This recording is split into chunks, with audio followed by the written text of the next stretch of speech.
Pure silver लेकर आए हैं डॉक्टर अंबेडकर और तथागत बुद्ध के लॉकेट, पेंडेंट और चांदी के सिक्के 999 BIS हॉलमार्क की प्रीमियम क्वालिटी के साथ। गिफ्टिंग के लिए उपलब्ध हैं और भी शानदार प्रोडक्ट। बल्क ऑर्डर के लिए स्क्रीन पर दिए नंबर पर संपर्क करें। जैसा कि मैंने आपको कल के विश्लेषण में बताया था, कल बसपा की बैठक हुई जिसमें 7 नाम कुल मिला के फाइनल हो चुके हैं। ये खबर निकल के आई थी। वैसे तो बसपा ने कई सीटों पर अपने जो प्रत्याशी हैं प्रभारी के रूप में उतार दिए हैं, लेकिन इस रिपोर्ट में मैं आपको बताने वाला हूं कि उत्तर प्रदेश के वो कौन सी 7 सीटें हैं जहां के प्रत्याशी घोषित भी हैं, फाइनल भी हैं और छोटे मोटे कहीं कहीं कार्यक्रम भी हो चुके हैं, कहीं बड़े कार्यक्रम हुए हैं। और ये वो लोग हैं जो बहन जी से मिलकर उनका आशीर्वाद प्राप्त कर चुके हैं। और अमूमन जैसा कल मैंने आपको बताया भी कि बहन जी का कहना है कि भाई टिकट एक बार में फाइनल करवा लो, बार बार उठापटक और अदला बदली मत करना।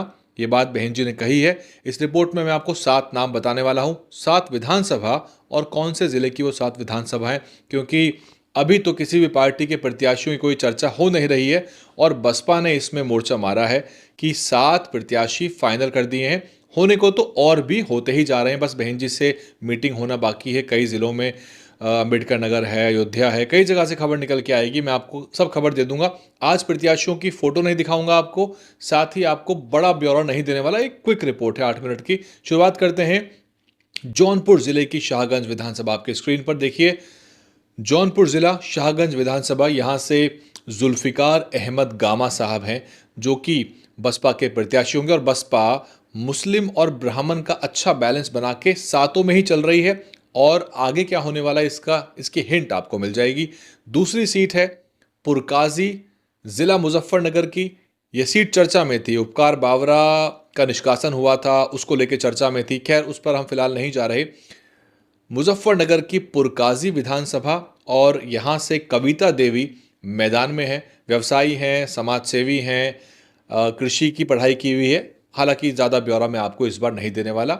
हापुड़ विधानसभा, हापुड़ ज़िले की सीट है, पश्चिम उत्तर प्रदेश की, और मेरठ एक्सप्रेसवे सीधा हापुड़ जाता है अगर आप उल्टे हाथ की तरफ ना जाएं। और विपिन दीवान वहां से बसपा के प्रत्याशी बने हैं। हमने आपको रिपोर्ट भी दिखाई थी, जो फेसबुक के दर्शक हैं वो जानते होंगे। यूट्यूब, फेसबुक पे वो लाखों में देखी गई। फेसबुक पे उसको 1.5 लाख से ज़्यादा लोग देख चुके हैं। विपिन दीवान दिल्ली पुलिस के रिटायर्ड अधिकारी हैं और दिल्ली पुलिस से वो सेवानिवृत्त हैं। अब वो राजनीति में समाज सेवा के लिए उतरना चाहते हैं। इसके अलावा बात करें जालौन जिले की माधवगढ़ विधानसभा, माधवगढ़ में आशीष पांडे बहुजन समाज पार्टी घोषित प्रत्याशी हैं। काफ़ी पुराना नाम है, बहुत कई हफ्तों पहले ही इनका नाम जो है चर्चा में आ गया था। इसके अलावा मुंगरा बादशाहपुर विधानसभा, जिला जौनपुर, यहाँ से विनोद मिश्रा बहुजन समाज पार्टी के घोषित प्रत्याशी हैं।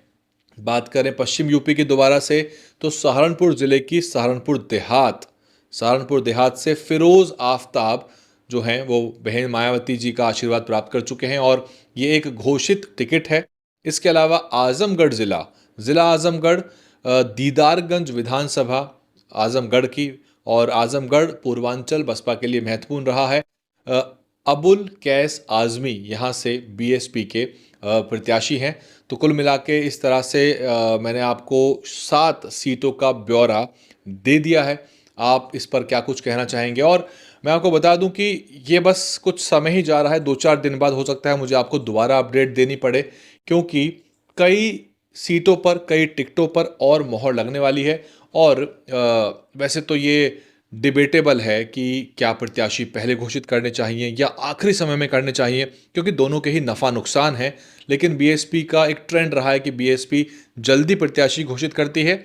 आप इसकी विवेचना दोनों तरह से कर सकते हैं, दोनों के ही फायदे, दोनों के ही नुकसान हैं, क्योंकि दूसरी पार्टियां उस हिसाब से रणनीति बना सकती हैं और भी बहुत सारी पेचीदगियां पैदा हो जाती हैं। लेकिन पहले टिकट घोषित करने में कई महत्वपूर्ण फायदे हैं।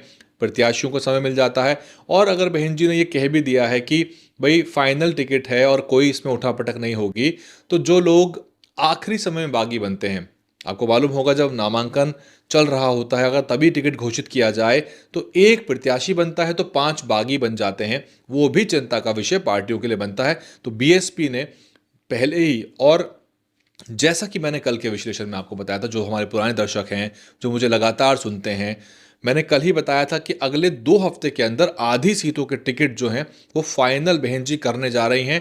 और अब जो है 9 मॉल एवेन्यू पे जो लोग नज़र बना के रखते हैं, पत्रकार भी, उनको पता है कि आने जाने वालों का, टिकटार्थियों का तांता वहाँ लगा रहेगा।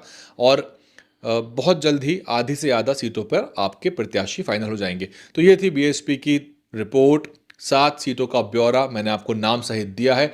आगे चलकर हम आपको सभी पार्टियों के सीटवार प्रत्याशी बताने शुरू कर देंगे।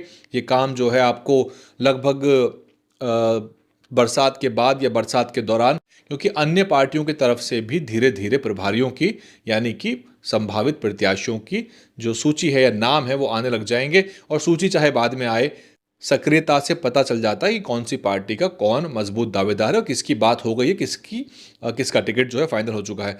इस सारे समीकरण पे आप देख सकते हैं। साथ में इसमें आपको दलित समाज से लेकर मुस्लिम, ब्राह्मण और एक छोटा सा आपको एक रिप्रेजेंटेशन मिल गया कि क्या इस बार बहन जी करने वाली हैं।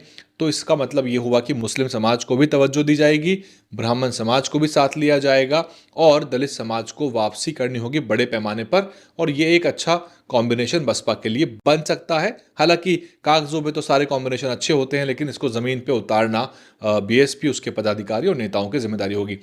आप देख रहे हैं डियर हिंदी, मैं हूं वैभव कुमार। सब्सक्राइब कर लीजिए, आपने सब्सक्राइब नहीं किया है तो।